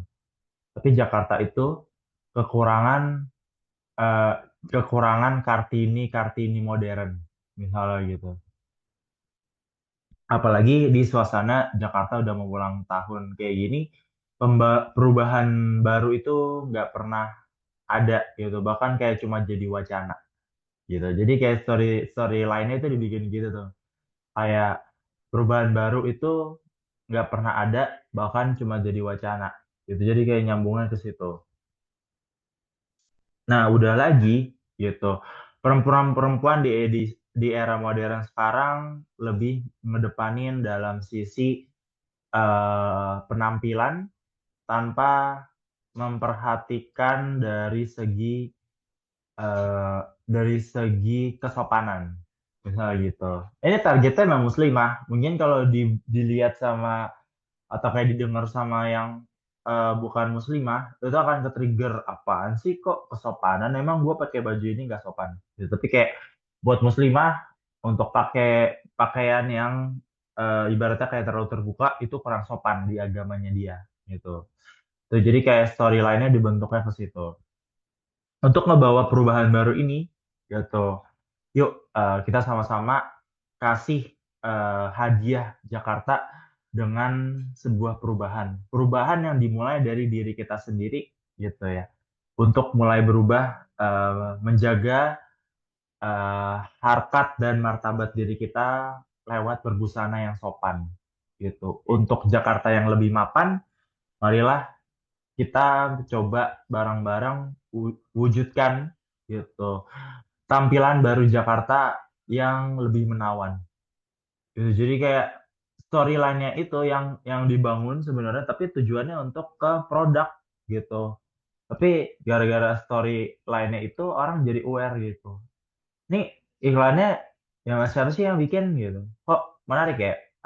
Momennya bener banget nih relate sama yang Jakarta kekurangan orang-orang yang mau bergerak gitu. Nggak kekurangan cewek cantik, tapi kekurangan cewek-cewek yang mau bergerak gitu. Jadi kayak dari situ campaign-nya udah masuk tuh storytelling-nya adalah ngajak orang-orang yang mungkin biasanya introvert cuma nonton video Korea doang, ini ya kayak drama. Akhirnya gara-gara kedengaran itu muslimah-muslimah ini mau ikut gitu ya untuk meramaikan itu. Misal kayak bikin campaign juga turun ke jalan gitu. Tapi ya gara-gara ZM ini, kamu pernah lihat gak ya konten ZM yang kayak gini itu bagus banget ya, kayak bikin kita jadi lebih terbuka apa ya pandangannya kita jadi mau bergerak nih di sekarang gitu. Akhirnya mereka datang mau ke store gitu, bahkan kayak lebih respect sama ZM. Pokoknya bajunya jadi pride gitu ya, jadi kebanggaan orang cewek-cewek muslimah yang ada di Jakarta itu pakainya baju ZM gitu. Itu karena stimulus dan juga nge-trigger dari orang-orang mau beli. Cuma dari segi fungsional kalau di-compare sama baju lain ya so-so lah gitu. Ada plus minusnya. Tapi orang-orang banyak yang mau beli baju Zaskia mereka ini karena mereka mengambil sebuah gerakan gitu atau sebuah cerita yang ceritanya itu berdampak gitu. Karena berdampak, orang jadi ngerasa bangga gitu pakai produknya atau brandnya dan jauh lebih terkesan. Ih gila lu pakai produk ZM nih, gila ini banget ya wanita-wanita penggerak banget nih gitu. Jadi ada identitas yang dibawa lewat sebuah cerita itu. Gitu. Jadi paham ya, kenapa impactnya sebuah cerita itu bisa merubah identitas, bisa merubah pandangan seseorang terhadap brand gitu. Karena lewat cerita itu identitas brand itu kebangun, image brand jadi kebangun dan apa ya, customer yang pakai brandnya pun juga akan terbangun image-nya gitu. Jadi kayak wanita penggerak, wanita yang benar-benar pokoknya dia independent woman banget lah gitu, walaupun dia muslimah gitu, tapi karena brandnya ini mengkampanyekan sebuah independent woman yang tetap apa ya bangga gitu untuk menjadi penggerak, itu jadi sebuah pride sih gitu. Ya itulah keuntungan dari kita membuat copywriting dan storytelling yang sifatnya ada bermakna dan punya tujuan, punya purpose, bukan hanya sekedar ngajak kayak, yuk bikin kotamu lebih berwarna apa yang mau dibikin gitu ya. Jadi kayak turunannya dari membuat kota lebih berwarna adalah kita membuat perubahan. Karena Jakarta selama 496 tahun, ya perubahannya nggak ada, bahkan cuma jadi wacana setiap tahun. Begitu kurang lebihnya. Jadi kayak ada apa ya, ada premis yang disampaikan dan itu jadi sebuah action. Nah, itu. Jadi kita udah ada di tahap akhir juga, jadi nggak terasa ya. Udah habis nih materinya, jadi kita belajar hari ini soal copywriting, soal storytelling gitu. Ngasih banyak gambaran gimana sih caranya kita bisa ngebentuk impact gitu ya lewat sebuah pendekatan verbal. Yaitu namanya copywriting gitu. Jadi kalau sesi hari ini seru nih, share keseruannya juga boleh ke sosial media atau mungkin kamu bisa bikin kecil-kecilan copywriting gitu soal kelas hari ini ya Vin gitu. Kayak apa nih yang didapatkan gitu. Mungkin kayak juga hal-hal yang bermakna yang mungkin bikin kamu mungkin di sosmed gitu nantinya ketika kamu ngepost foto bukan hanya sekedar kayak eh, ngerasa bangga gitu tuh kayak ih bangga banget gitu, tapi bikin dari copywriting yang hari ini aku ajarin yaitu sebuah copywriting bermakna dan itu bukan hanya sekedar dibaca aja sama orang tapi orang jadi ingin terlibat sama kata-kata yang kamu bikin. Itu adalah impact tertinggi dari copywriting, adalah sebuah actionable dan orang interaktif gitu sama kata-kata yang kita bikin gitu sih. Sejauh ini mungkin ada pertanyaan dulu mungkin dari Vina terkait copywriting dan storytelling tadi. Nggak mau tanya, tadi kan kalau misalnya typo kan kayak kesalahan besar banget kan. Nah, Ah, tapi kalau disingkat gitu boleh nggak? Kayak dengan jadi DGM gitu. apa 7 PM jadi IM? Dengan jadi DGM. Jadi kayak disingkat gitu. Boleh-boleh aja, tapi tergantung juga target kamu ke siapa. Tapi kalau targetnya, kalau kamu ke Gen Z nih, gitu, kamu pakai kata-kata yang semuanya singkat. Misalnya, kesel banget sama mantan KZL, SM, MTN gitu. Ini apaan sih banner atau kayak iklan kok singkat semua gini ya? Ternyata emang ada unsur nge-triggernya, itu bisa juga. Orang jadi kayak, ih lucu nih gitu, kayak anjir. Posternya disingkat semua gini kata-katanya. Itu bisa banget. Itu pernah dilakukan sama Grab kalau nggak salah. Grab pernah bikin gitu. Jadi kayak cepat itu jadi CPT, motor jadi MTR gitu. Jadi kayak naik Grab aja soalnya MTR CPT gitu. Nah itu impact-nya kerasa karena buat ke Gen Z aja sih gitu targetnya. Itu boleh. Ada lagi nggak? Tapi kalau kayak instansi gitu nggak boleh. Tergantung. Instansi itu kan biasanya targetnya untuk para yang udah agak ini ya, dewasa muda lah ya, 25 ke atas. Biasanya kurang suka sama jokes-jokes kayak gitu. Makanya ditentuin juga jokesnya, misal kalau mau dibikin yang kayak tipe gitu, cocok gak sama targetnya, terus purpose-nya juga apa nih selain cuma jokes gitu. Nggak mungkin kan kayak mengorbankan hanya untuk ada jokes, tapi purpose-nya nggak sampai gitu sih. Itu ada pertimbangan lebih lanjutnya di situ. Makanya tadi lebih ke perhatikan lah ya, unsur-unsur, sama kayak peran-peran copywriting, sama kayak untuk apa sih copywriting itu. Nah, itu adalah yang bisa ngebantu kita. Akhirnya kayak pendekatannya ke purpose, pendekatannya ke target audiens, sampai ke key message-nya. Gitu sih.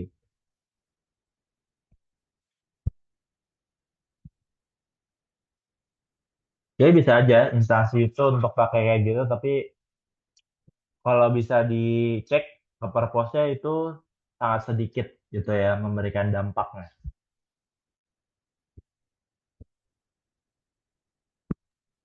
Ya, Kalau ada lagi nggak? misalkan mengiklankan gitu, tapi pakai kayak kalimat menyindir gitu, boleh nggak? Menyindir. Ada juga purpose yang bikin kayak gitu. Jadi kayak BCA itu no worry apa ya campaign-nya itu eh lupa deh aku. Campaign BCA yang terakhir tuh kayak nyindir para ini apa kayak penipu-penipu yang bank-bank gitu loh. Betul. Nah, BCA tuh bikin campaign yang soal itu. Pokoknya kayak kasino gitu. Dono gitu. Kasino dono. Pokoknya nggak jangan terima gitu ya. Pokoknya siara itu. Tapi kayak nyambunginnya ke Warkop DKI. Kenapa purpose-nya ke Warkop DKI? Karena itu target orang-orang mereka gitu. Nasabah-nasabah mereka pasti kalau sebanyakan gitu pernah nonton Warkop DKI. Makanya kayak ada penipuan gitu kasino dono gitu. Jadi kayak kasih no dono, jangan kasih tahu atau jangan jangan jangan mau kenal gitu lah. Jadi kayak bisa aja untuk ngarah ke sindir-sindiran gitu. Tapi kan purpose-nya memang untuk hal-hal yang bagus ya, yang berdampak. Tetapi kalau nyindirnya cuma karena kompetitor, itu kurang diterima sih sama masyarakat gitu. Tapi kalau nyindirnya untuk hal-hal yang kebaikan, gitu. Kayak contohnya McD sama Burger King pernah kan gitu. Kalau kayak Burger King bilang kayak eh, bawa aja burger McD kamu ke Burger King gitu. Terus makan bareng sama teman kamu yang makan Burger King gitu. Terus kamu boleh cerita dan berikan saling penilaian gitu. Itu pernah dilakukan sama Burger King gitu. Karena tujuannya adalah menggait para customer-customer McD ini untuk mau datang ke Burger King, ke store-nya. Gitu. Itu menyindir sedikit sih. Itu tuh kayak ke Samsung, ke Apple gitu yang kayak masa HP ada poninya gitu lewat campaign gitu. Jadi ya nyindir itu ya hanya sebatas gitu aja tapi nggak menjelekkan reputasi juga gitu. Terus kayak Samsung pernah nyindir soal ini ya yang nggak ada chargernya gitu. Nah, Apple kan pertama kali tapi sekarang udah diikutin lagi sama Samsung. Nah, itu kan jadi pertanyaan juga ya gitu untuk Samsung ngapain pernah bikin iklan kelengkapan charger dan full set lah pokoknya mereka ada headset ada charger gitu. Sekarang udah dikurangin semua mirip jadi Apple kan Samsung itu. Terus ngapain pernah campaign kayak gitu? Nah, itu malah jadi blunder tuh ke Samsungnya gitu.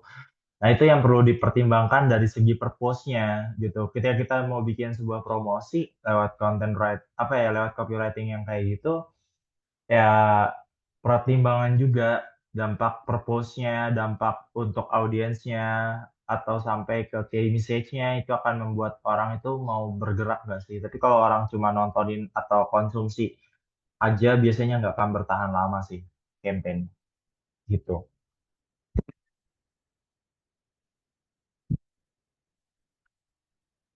Ada question lagi? Kalau misalkan di banner-banner kayak apa di Videotron juga kan. Kalau Mm-mm. misalkan cara nangkep apa ya, cara audiens itu nangkep apa yang kita tulis tuh gimana? Kayak tertarik gitu loh. Nah, Kalau ini bisa yang tadi aku dijelasin. jelasin tadi, yang di awal. Gimana caranya kita mau nulis sebuah banner, banner itu kan masuk ke dalam hook ya. Tapi orang mau tertarik gitu. Nah, ini lewat triangle storytellingnya. Jadi kita nentuin dulu nih, apa, why am I here? Kita memposisikan diri sebagai audiens. Kenapa aku mau baca ya? Kenapa aku mau menyimak ini ya tulisannya? Karena biasanya mulai dari keresahan dulu. Kita menyampaikan keresahannya. Misalnya gini, kita mau target mahasiswa, mahasiswa yang eh, misalnya kita produk financial ya, gitu. Tapi pengen targetnya mahasiswa nih, biar banyak yang daftar lah, daftar ke produk kita.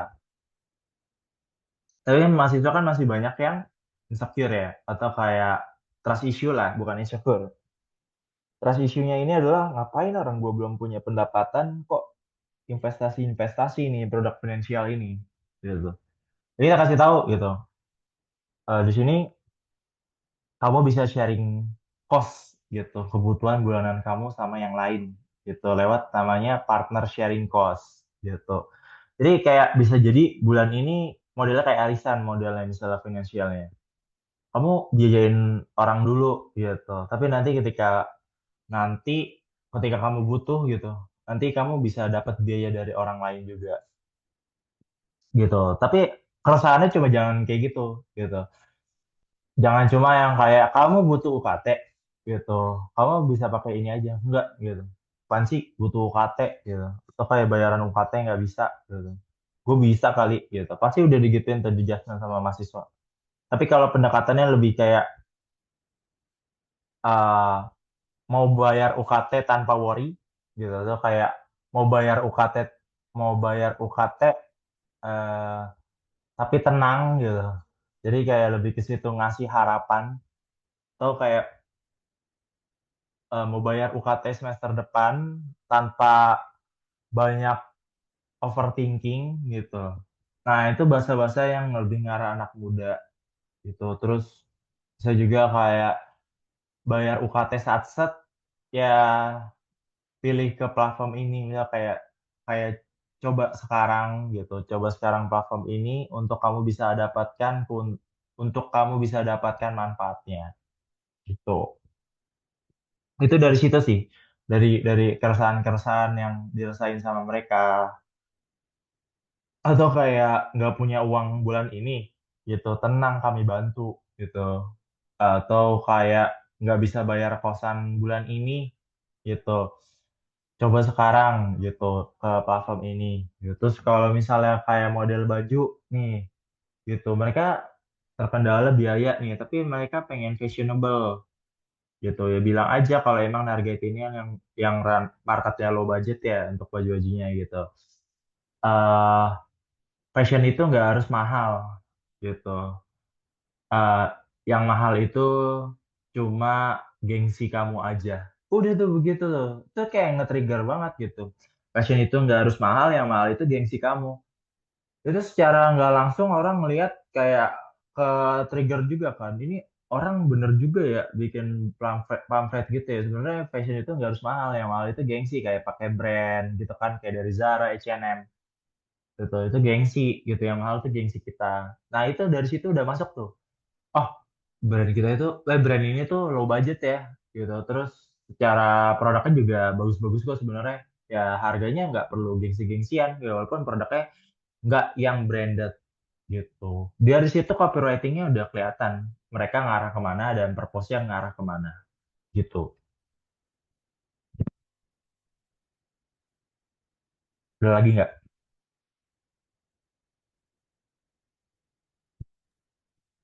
Tadi kan waktu jelasin kakaknya bilang nggak boleh pakai kata kayak belilah kayak gitu kan enggak. Soalnya Heeh. kayak terasa dipaksa gitu. Nah, terus bisa nggak ngasih contoh eh, supaya mengurangi kata kayak belilah gitu, nggak? Diganti kata apa gitu lebih baik. Ya, misal kayak kayak belilah atau kayak cobain nih sekarang gitu. Itu udah mulai basi banget sih. Nah, ini kan lebih ke konteksnya call to action ya. Gitu. Biasanya kayak coba cek link bio gitu. Biasanya ya kalau buat buat Pio digital ya. Cek link bio nomor 58 yuk gitu. Jadi kayak apaan cek link bio nomor 58 ada apaan? Tapi orang mau melakukan itu bentuk dari neuroscience ya manusia ketika disuruh beli nggak mau tapi disuruh ngecek nomor 58 mau itu aneh secara secara logika tapi neuroscience secara emosional itu lebih kena dibandingkan kayak cek atau kayak misalnya suruh belanja nih sama cek keranjang kuning itu dampaknya lebih gede cek keranjang kuning dan mau belanja langsung mereka daripada yuk belanja di sekarang aja karena udah mau habis mereka udah pikiran nih orang yang jualan bohong nggak mungkin habis dong orang di langsung jualan kalau udah habis nggak mungkin jualan cara kebentuk logikanya kayak gitu mending langsung aja tembak kayak eh, kalau kamu dapetin kalau kamu mau dapetin cepat sekarang juga dan langsung diantar coba cek keranjang kuning atau kayak coba cek etalase nomor 58 atau kayak cek etalase nomor 3 secara neuroscience-nya adalah orang mau bertindak karena kita membuat pernyataan yang seperti itu. Dia ngecek dulu kan nomor berapa sih? Nomor 3. Nomor 3 yang gimana sih gitu. Loh, ini yang produk aku cari nih yang tadi live gitu. Bener gitu. Jadi itu sih. Jadi kayak beli sekarang itu udah agak nggak terlalu kepake ya. Makanya kayak banyak orang-orang live TikTok gitu. Atau kayak bikin konten, cek link bio gitu. Atau kayak eh, yuk langsung di swipe up aja kalau itu konten ads ya gitu. Eh, Kalau kamu emang butuh banget untuk menghasilkan banyak sekali keuntungan dalam diri kamu gitu, coba yuk swipe up aja langsung di video ini gitu. Jadi call to action itu udah berbagai macam cara dilakukan berdasarkan fitur-fitur yang bisa dimanfaatkan gitu ya sama kita.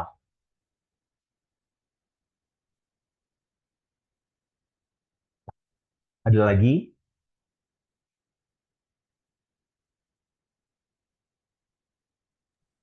Pertanyaan terakhir nggak? Boleh. Kan aku pernah eh, baca kayak banner HP Xiaomi terlaris. Nah, aku kayak bacanya, oh ya udah terus ngapain gitu loh. Heeh. Terus kalau laris kenapa gitu. Nah, Ya kan? larisnya itu Mm, berapa gitu lah. betul. Nah, kalau kayak gitu tuh lebih mending kayak gimana? Soalnya kayak monoton gitu loh, terlaris. Ya udah terus kenapa gitu. Ya ya, bener sih. Ini. Secara purpose-nya terlaris ya emang kenapa gitu kan ya udah emang kenapa kalau itu terlaris. Apakah aku harus beli kan nggak juga gitu kan secara logika kita akan bermain di situ kan nah cuma yang kena itu bisa diganti jadi kayak eh, HP ini udah dipakai sama 1.000 gamers. Coba dibandingkan HP teraris tapi dia lebih spesifik nyasarnya adalah dia karena teknologinya punya gitu cepat gitu HP ini udah dipakai sama jutaan gamers atau kayak langsung aja tuh state angka biasanya kalau yang lucu ada angka sih kayak Flip pernah pakai kayak bener-bener 7.083.200.000 orang kayak gitu screenshotan screenshotan dari yang pengguna Flip gitu itu bisa juga tuh kayak dari data Excel gitu ya di screenshot terus dimasukin ke situ jadi ke banner terus ada headline-nya adalah HP ini udah dipakai sama 5.223 gamers suatu Indonesia gitu. Apakah kamu ingin menjadi the next gamer juga? Itu akhirnya orang yang mau pakai untuk ih anjir ini mah HP gamers ini boleh banget ini HP-nya juga terjangkau lagi gitu. Itu akan terasa impactful-nya. Atau misal kayak kamu ya, Biasanya cewek itu fungsinya kamera nih, gitu. Jadi diubah dari yang terlaris, oh mungkin terlarisnya emang gara-gara fitur kamera gitu ya. Yang itu udah lebih dominan tuh biasanya ke cewek. Ya bilang aja gitu state-nya. HP ini HP ini udah ngebantu dari dua, misalnya 10.000 wanita Indonesia ini menjadi content creator. Nggak bilang terlaris, tapi di state lewat angka gitu ya yang anjir udah 10.000 berarti kameranya bagus dong kalau udah dipakai content creator. Dan itu dikasih bukti aja screenshot lewat Excel atau kayak lewat platform penjualannya. Itu lebih impactful daripada terlaris. Terlaris ini kan masih ngambang ya. Ibaratnya kayak masih fleksibel. Bisa jadi terlarisnya 1.000 itu masih terlaris. Tapi kalau langsung state angka, kita kita beli 10.000 itu udah gede banget. Berarti dipakai sama 10.000 konten creator lagi. Gitu. Atau kayak misalnya HP-nya HP lipat deh misalnya gitu. Terlaris tuh gitu. Terlaris. Ya udah bilang aja gitu. Kayak pengen sakumu nggak terlalu penuh ketika lagi bawa HP. Jadi kayak fokus ke fiturnya yang kayak itu HP kan kalau dilipat nggak bikin kantong penuh gitu. Atau kayak bikin kantongmu penuh eh, lewat kerja kerasmu gitu. Jadi kayak ya HP HP penuhmu itu ada dompet, ada HP ya itu lewat kerja keras tuh. Dompetnya tebel, HP-nya bisa dilipat dan bagus juga gitu. Itu bisa kayak gitu nge-triggernya. Atau biasanya sih HP lebih ke fitur dulu sih. Jadi kayak fiturnya bisa dilipat gitu. Nggak makan banyak nggak banyak makan ruang di kantong yang kamu yang kecil itu misalnya gitu. Atau kayak busana bisa juga gitu ya. Misal kayak daripada busana ini terlaris gitu. Mending kalau misalnya mau nunjukin dari segi kelarisannya gitu. Ya itu tadi bisa kalau misalnya mau nunjukin kelarisan pakai setiap angka, tapi ada yang lebih impactful sih yang bisa jadi eh, baju ini nggak pernah dipakai. Misal ada orang aneh nih, misal kemarin kayak siapa tuh Galih Los ya, eh, baju baju cakep ini nggak pernah dipakai atau disentuh Galih Los nih. Itu tujuannya adalah untuk nge-trigger ada momentum si Galih Los ini viral tapi dia jelek ya secara publikasinya ya, bad branding lah gitu. Bilang nih kalau baju ini nggak pernah dipakai sama Galih Los gitu. Wah itu pecah banget sih kayak kok bisa bang baju murah tapi nggak dipakai sama Galih Los terus di plot twistin tuh dibalik lagi premisnya gitu. Iya soalnya kita nggak jualan di Bekasi, kita cuma jualan di Palembang. Udah gitu. Galilo ada di Bekasi, yang jualan ada di Palembang. Wah itu plot twist banget sih gitu. Dan kita nggak pengen juga gitu Galilos tahu, makanya kita ngeblok Galilos dari awal. Wah, itu seru tuh ada interaksi sama momen, sama audiens yang nggak suka sama Galilos dan di respect tuh pasti brandnya biasanya. Begitu kurang lebihnya. Jadi kayak banyak cara ya yang bisa dilakukan selain kayak nunjukin kekuatan ya, misalnya kayak terlaris lah, tercepat lah, bahkan kayak iPhone aja misal kayak dia kan cepet ya prosesornya ya. Paling kayak cuma bilang si paling pro. Si paling pro itu fleksibel banget, gak harus selalu prosesor, gak selalu harus kamera gitu. Pokoknya kayak iPhone 15 gitu. Misalnya si paling gede, udah Max itu dibikin jadi kata gede, si paling gede, udah itu nunjukin kayak si paling gede berarti bodinya bongsor kamera layarnya juga gede ya udah si paling gede gitu itu kata yang efektif banget untuk nunjukin jadi copywritingnya dia gitu dibandingkan kayak harus bertele-tele yang apa si kameranya berapa megapiksel gitu ya terus muat memorinya berapa banyak nggak perlu langsung aja si paling gede si paling luas gitu atau kayak bikin busana nih gitu yang bikinnya jadi eh, si paling cantik gitu itu bisa juga bikin kayak gitu tapi ditentuin juga ya kayak purpose-nya itu akan ke impact-nya kemana Gitu sih. Jadi pemilihan kata itu sangat penting dalam copywriting karena bisa mengubah makna dan ngebuat makna itu tuh jadi bola liar.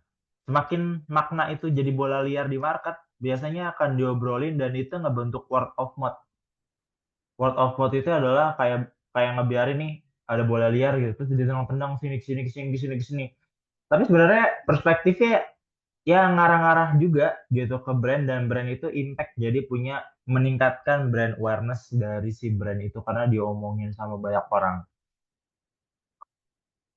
Begitu sih. Ada mungkin tambahan question lagi? Berarti itu kayak buat kata superlatifnya. Mm-mm. Jadi diganti jadi kata superlatif gitu. Kalau misalkan kayak ada brand. Sorry Udah Vin, sih Kak. gimana pertanyaannya gimana? Jadi mending di Putus-putus saya. jadi mending diganti kayak kata superlatif gitu ya. Dibantu skenario. Nggak diganti kata superlatif. Alvin, boleh ulang nggak putus-putus di aku? Jadi kayak katanya itu diganti superlatif gitu ya. Nah, iya betul. Kayak gitu. Jadi modelnya diganti aja sih. Misal dari yang terlaris, bisa jangan yang si paling laris karena nggak ada purpose-nya. Gitu. Kalau si paling laris tuh kayak apaan sih? Garing gitu loh. Kayak kenapa orang jadi nggak punya desire? Desire tuh kayak punya minat yang lebih ya untuk ngebeli itu. Karena nggak tahu kan orang beli HP kan karena butuh ini dong. Dia tuh untuk apa sih dipergunakannya? Apakah apakah untuk belajar jadi cepat gitu. Misal kayak eh, pakai misal ini ya, misalnya Xiaomi 13 gitu. Kerjaan apa? Tugas kuliah semuanya beres gitu. Itu gitu kan memberikan bola liar ya sebenarnya kata-kata itu ya. Tapi secara perspektif kita nganggap kayak setiap pekerja apa setiap tugas kuliah beres gitu. Oh, bisa ngapain aja dong berarti ini HP gitu. Bisa ngumpulin tugas, bisa jadi mode desktop gitu. Oh, banyak nih, bagus dong berarti prosesornya kenceng gitu. Terus bisa multitasking juga gitu. Itu ngelempar bola liar, tapi bola liarnya nyangkut di banyak elemen-elemen itu akan lebih bisa berarti berdampak copywritingnya. Itu sih ukurannya. Makanya bola liar itu sebenarnya bisa didesain sama copywriter gitu karena kan tahu dia nih akan nyangkut ke elemen-elemen mana nih kalau si kata ini dilempar gitu ya jadi promosi gitu pokoknya dicari dari yang paling masuk di kebutuhan sama keresahan kalau bisa elemennya banyak tuh nggak cuma satu oh ketika ngambil kata ini misalnya si paling pro atau si paling luas gitu kan mana elemen-elemen yang akan kebawa jadi magnet gitu loh punya magnet dari kata-kata itu nah semakin kata-kata itu punya magnet untuk elemen-elemen lainnya, maka bisa dibilang kata itu berdampak.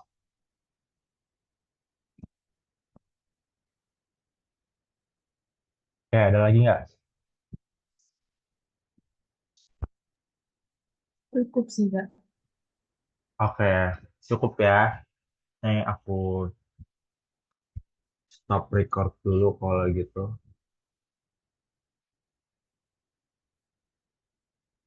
Hmm.